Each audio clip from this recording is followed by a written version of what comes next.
दोस्तों इस वीडियो को देखिए, पीएम मोदी ने कितना बढ़िया मोटिवेट किया है हम सब लोगों को। एक बार पूरा वीडियो देखें। मोटिवेशन का कोई इंजेक्शन मिलता है और वो इंजेक्शन हम लगवा दें तो फिर मोटिवेशन का एश्योरेंस मिल जाता है। किसी को लगता है कि ये फॉर्मूला मिल जाए तो फिर मोटिवेशन की कभी समस्या नहीं रहेगी। तो मैं समझता हूं कि बहुत बड़ी गलती होगी। लेकिन पहले तो खुद को आप ऑब्जर्व कीजिए कि आप वो कौन सी बातें होती हैं जिससे पूरी तरह डीमोटिवेटेड हो जाते हैं। आपको पता चलेगा। आप दिन भर देखेंगे, सप्ताह भर देखेंगे, महीने भर देखेंगे तो आप पकड़ पाएंगे कहा जब ऐसा होता है तो मुझे लगता है वो मैं कुछ नहीं कर सकता, ये मेरे लिए कठिन है।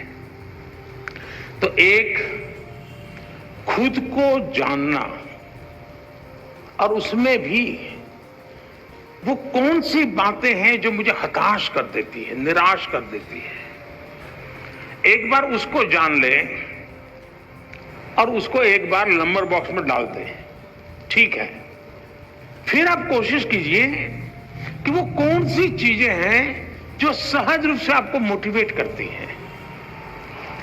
जो बातें सहज रूप से आपको मोटिवेट करती हैं उसको आप आइडेंटिफाई कीजिए। मान लीजिए आपने कोई बहुत अच्छा गाना सुना,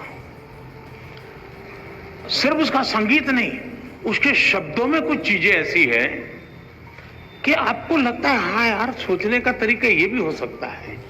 तो आपने देखा होगा कि आप अचानक नए सिरे से सोचना शुरू कर देते हैं। किसी ने आपको बताया था? नहीं बताया था, लेकिन आपने खुद को तैयार किया था कि वो कौन सी चीजें हैं जो मुझे मोटिवेट करता, आपने पकड़ लिया तो आपको मन करेगा हाँ ये मेरे लिए बहुत काम की चीज है। इसलिए मैं चाहूंगा कि आप स्वयं के विषय में जरूर एनालिसिस करते रहिए। उसमें किसी और की मदद के चक्कर में मत पड़िए। बार बार किसी को एक जाके मत कहो यार मेरा मूड नहीं है, मुझे मजा नहीं आता है। फिर आपके अंदर एक ऐसी वीकनेस पैदा होगी कि हर बार आप सिंपैथी चाहेंगे। फिर आपका मन करेगा मम्मी मेरे पास बैठे हैं, जरा मुझे पुचकारे पुलकारे, समय में जरा उत्साहित करे, मेरा लालन पालन करे। तो एक वीकनेस धीरे धीरे डेवलप हो जाएगी। कुछ पल तो अच्छे चले जाएंगे। और इसलिए कभी भी उन चीजों के विषय में सिंपैथी गेन करने के लिए उपयोग मत कीजिए, कभी मत कीजिए।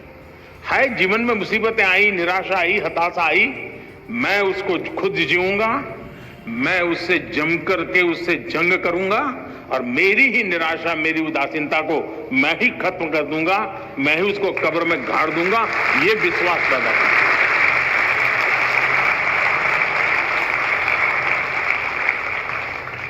दूसरा है, हम किन चीजों को ऑब्जर्व करते हैं।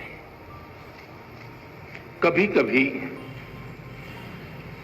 कुछ चीजों को ऑब्जर्व करने से भी हमें बहुत प्रेरणा मिलती है। अब मान लीजिए आपके ही पर घर में एक 3 साल का बच्चा है, 2 साल का बच्चा है, उसको कुछ लेना है लेकिन उसके लिए बड़ा मुश्किल है। आप दूर से देखते रहिए कि वो गिर जाएगा, पहुंच नहीं पाएगा, थक जाएगा तो थोड़ी देर चला जाएगा, फिर आएगा, फिर कोशिश करेगा।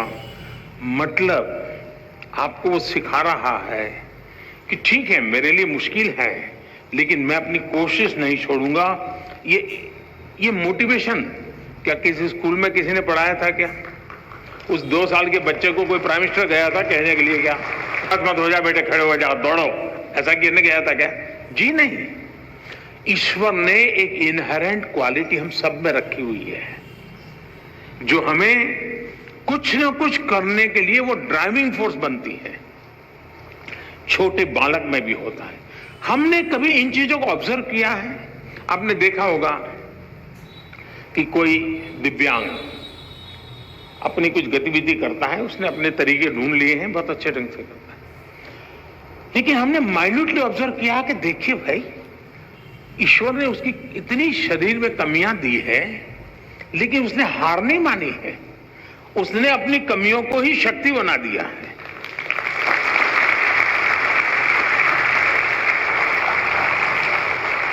और वो शक्ति खुद को तो दौड़ाती है, वो खुद शक्ति अगर देखने वाला नहीं, ऑब्जर्व करने वाला जो निरीक्षण करता है उसको भी प्रेरणा देती है।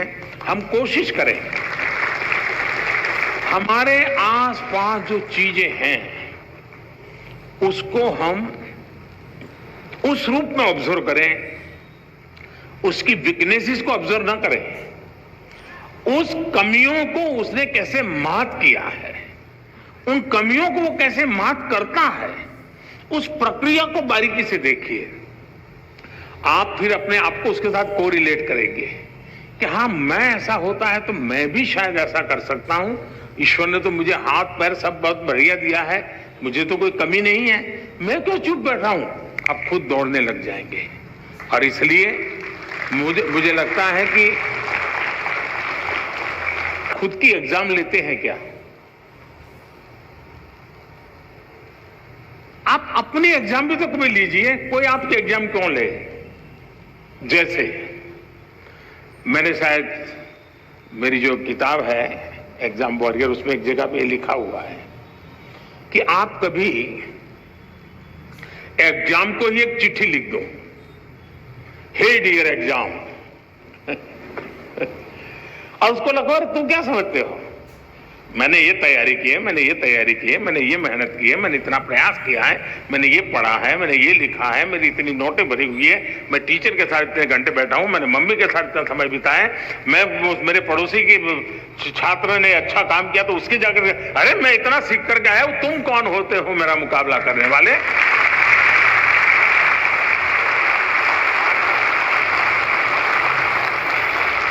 तुम क्या होते हैं मेरी एग्जाम लेने वाले? मैं तुम्हारी एग्जाम ले रहा हूं, मैं देखता हूं तुम मुझे नीचे गिरा करके दिखा दो, मैं तुम्हें नीचे गिरा करके दिखा देता हूं।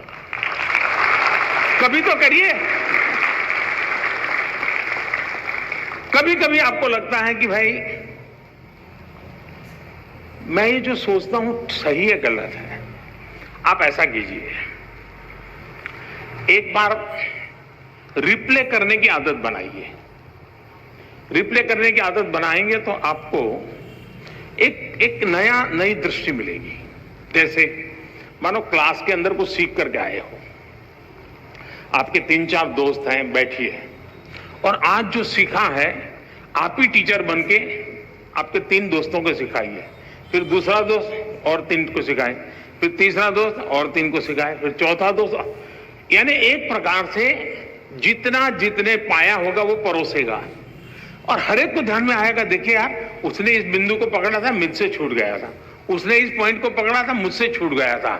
चारों लोग जब रिप्ले करेंगे उस बात को और खुद आप करेंगे, किताब नहीं है, कुछ नहीं है, सुना है, आप देखिए वो आपका अपना बन जाएगा।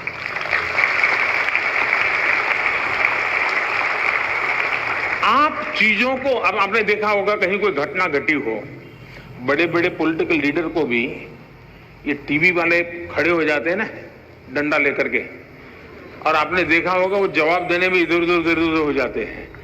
कुछ लोगों को तो पीछे से प्रॉम्प्टिंग करना पड़ता है, आपने देखा होगा। लेकिन एक गांव की महिला है, कहीं एक्सीडेंट हुआ है और कोई टीवी वाला पहुंच गया, उसने बेचारी को टीवी क्या है मालूम भी नहीं है और उसको पूछ लिया। आप देखिए बड़े आत्मविश्वास के साथ वो सारा वर्णन कर देती है कि ऐसा हुआ था, फिर ऐसा हुआ था, फलाने आए थे, डिगने आए थे, ऐसा, यानी परफेक्टली चीजों बता। क्यों? क्योंकि उसने जो अनुभव किया उसको वो आत्मसात कर लेते हैं और उसके कारण उसको रिप्ले बड़ी आसानी से कर लेते हैं। और इसलिए मैं मानता हूं कि आप अपने आप को खुले मन से इन चीजों से जोड़ेंगे तो कभी भी निराशा